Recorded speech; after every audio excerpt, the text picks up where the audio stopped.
Is the WWE 2K23 Icon Edition worth it? The game has now been fully released with all of the DLC. Everything is basically done with the game. So we're looking at the final product here and giving it a little bit of a late review for you. Kind of a retrospective look at this edition of the game that I got day one, and now looking to see, was it really worth it? But also, we're gonna take a look back at 2K22 and what we got in the NWO for Life edition. We're gonna kind of compare both versions, and maybe it's actually even worth it just to stick with 2K22. So the Icon Edition gave you everything, right? It gave you all of the DLC packs with the Season Pass, gave you all of the My Faction bonuses, cards that come along with it, the pre-order bonus of Bad Bunny, and the Ruthless Aggression pack, which was the big piece for the Icon Edition, giving you Batista Leviathan version, you're getting Brock Lesnar 2001, Randy Orton 2002, Prototype John Cena, the John Cena Legacy Championship, as well as WrestleMania 22 Arena. Now I bought the Icon Edition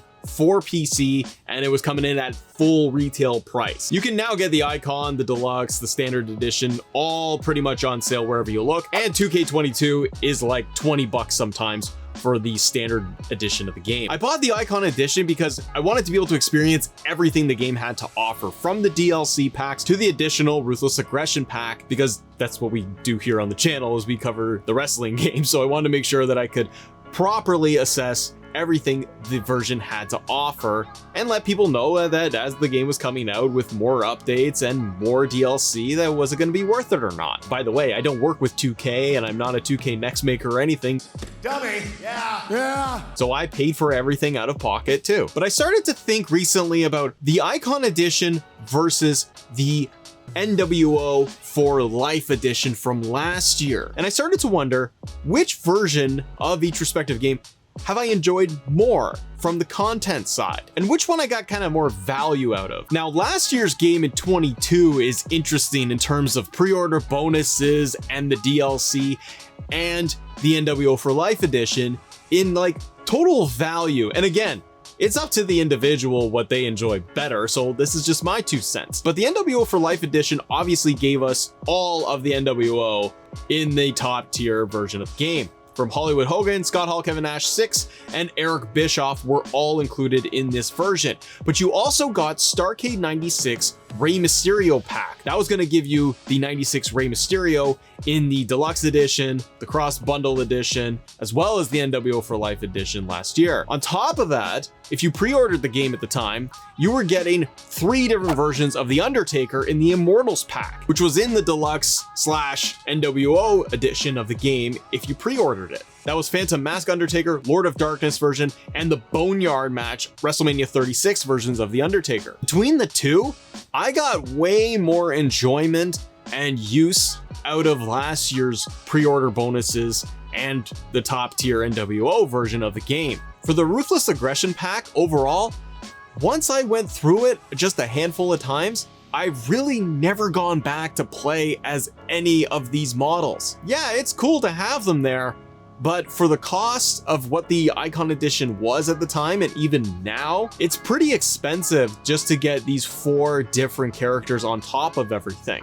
And for me, I do feel like I just got more out of last year's content than I did this year. The Legacy Championship is neat, but I don't feel it's necessary. I also felt that there was way too much emphasis overall with My Faction across all of the DLC and the Icon Edition itself, where that was a heavy amount of the bonus content you were getting. If you're a huge fan of Ruthless Aggression era, you got 4 different characters to go in there, and that's cool, but I think for the price point, it was way too much. And in retrospect, I don't think I would have ended up getting the Icon Edition. Unless you're somebody that just wants to be able to get everything the game has to offer, I'd probably say that you should hold back, or should have held back and gotten the Deluxe Edition, because some people are still on last year's game on 22. Some people have just jumped in now to get 23 because it's usually on sale by now, or they're still waiting and holding out to get a better sale and better deal on the game. And if that is you, I'd probably look at the Deluxe Edition of the game because it is on sale almost every single week, or I'd go down to even the standard edition. And the reason why is because if you get the standard edition, you can go through and you can cherry pick which DLC packs content you want to get that works best for you. The deluxe edition is probably going to give you the best value bang for your buck when you can get it for $30 to $50 depending on the sale, and you're going to get the season pass, which is all of the DLC. And the Ruthless Aggression pack on its own is $19.99, which is a lot. So if you're not someone who's really needing those wrestlers, I'd probably just steer away and go with the deluxe edition. And as I went through the rosters too, and what I got from 2K22 to 2K23, and what the big differences were from one year to the next, 2K22 still has a ton to offer. The roster is really robust, but it even did a better job, in my opinion, overall with the content that they released over the year. And what I mean is, we got 228 wrestlers in 2K22. 2K23 gave us 249 wrestlers, managers, all the characters all together. That's coming over from SmackDown Hotel. And in 2K23, we were hoping that throughout the course of this several months of the game being released, that we were going to see additional free superstars being added into the game. Give me what I want! And thus far, and it doesn't seem like we're going to get anybody else, but the total was 2.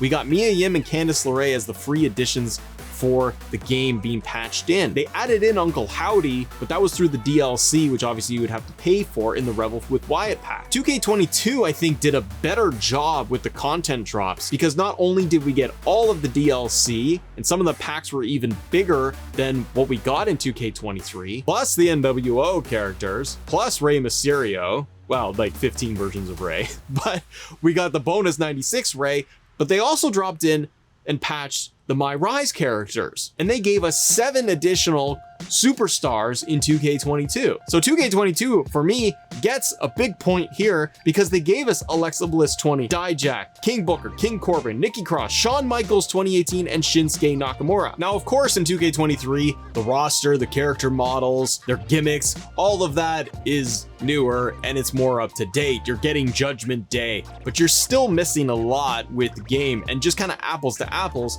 2K22, in my opinion, did a better job of boosting up the roster with the free additions of the My Rise characters than that of 2K23. And if you're somebody that is like super casual with wrestling games, with WWE games, it might even be worth it to you to just go and get 2K22 if you haven't already, because you're going to get a really awesome loaded roster, lots of content. The game is dirt cheap right now, and unless you want to experience like the most up-to-date roster and gimmick updates, war games as well, you're not missing too much between the 2 different years of the game. War games was the big selling feature for 2K23, and honestly, I don't play it a ton. It was the big, hyped, marketed thing, the match type, the mode that was gonna come out for the game. And I played it enough, and I enjoy war games, but it's not something that I go back to constantly because it's one individual match type, and it wasn't the match type that was gonna speak for me. So taking out war games, 2K22 and 23 are very similar. Now you do have some updates, tweaks, changes to universe mode. My GM has a couple of significant improvements that they've done over the course of several patches now for 23, but they're not vastly different. The other big thing that 2K really pushed on everybody this year too was Cody Rhodes. We were getting Cody in this year's game, we did it, but there's a problem with Cody Rhodes, which you probably are aware of, which is you cannot change his theme music. You can't give Cody an alt attire to get his entrance theme to work with it. So if you tweak Cody Rhodes at all in 2K23, doesn't work right. And that's a real bummer. It's all locked up for some reason. And since Cody made his return, that's what fans were clamoring to get. They were gonna get Cody Rhodes in the game, but putting an alt attire on Cody isn't gonna allow you to experience the full entrance, and I gotta knock it for that too. And if you're not somebody that needs Cody Rhodes in his game, that's where I feel like you could go back to 2K22 and still have a really good experience. Also, you might even just say to me that you're like, don't do any of these things and just go all the way back to 2K19. You could totally do that as well and get a really loaded game with a ton of match types, and that game is still great today. So is the Icon Edition really worth it? The Icon to the Deluxe Edition are virtually the same, minus the Ruthless Aggression pack. and you probably don't care all that much about the My Faction digital card content that's included. This gives me hesitation for next year with 2K24. Because I buy each game every single year, it's a lot of money out of pocket to get the premium Ultimate Deluxe Icon Edition of the game and that version of it. 22, I thought, really did a great job with the NWO because I grew up during that time. I loved having all of those wrestlers in there. I felt like I really got my money's worth in terms of the roster and that content. Where I'm concerned with 2K24 is that they give us one wrestler again as pre-order bonus versus 22, which I thought did a good job giving us 3 versions of The Undertaker. So at least you feel like you're getting 3 wrestlers and 3 different looks of the character versus 1 with Bad Bunny this year. I can imagine they're going to do another 5 DLC packs for 2K24, and whatever the Ultimate Edition of the game is going to be for 24, it's probably going to be 4 to 5 different versions of that character. If it's Edge as the showcase star as an example, or Triple H, that could be really, really cool. We'll have to wait and see. But if it's similar to what they did with the Ruthless Aggression pack, that's where I might hesitate and hold off getting it right away for those extra pieces of content and stick with the mid-tier version of the game. And don't forget too, between 2K22 and 23, the Creation Suite has done a lot to help the game out. 2K community is fantastic for unlocking hidden My Faction models for 2K22 and 23, boosting up that roster even bigger. So there's tons of workarounds in there, even if you were just sitting on the standard edition of the game or the deluxe edition, and you might not have to pay that premium price even today. But comment below, do you agree? Is the Icon Edition worth it or not to you? It's all subjective and it's all what you like, but I thought it was worth bringing up. Drop a like on this video and I will see you on the next one. Bye.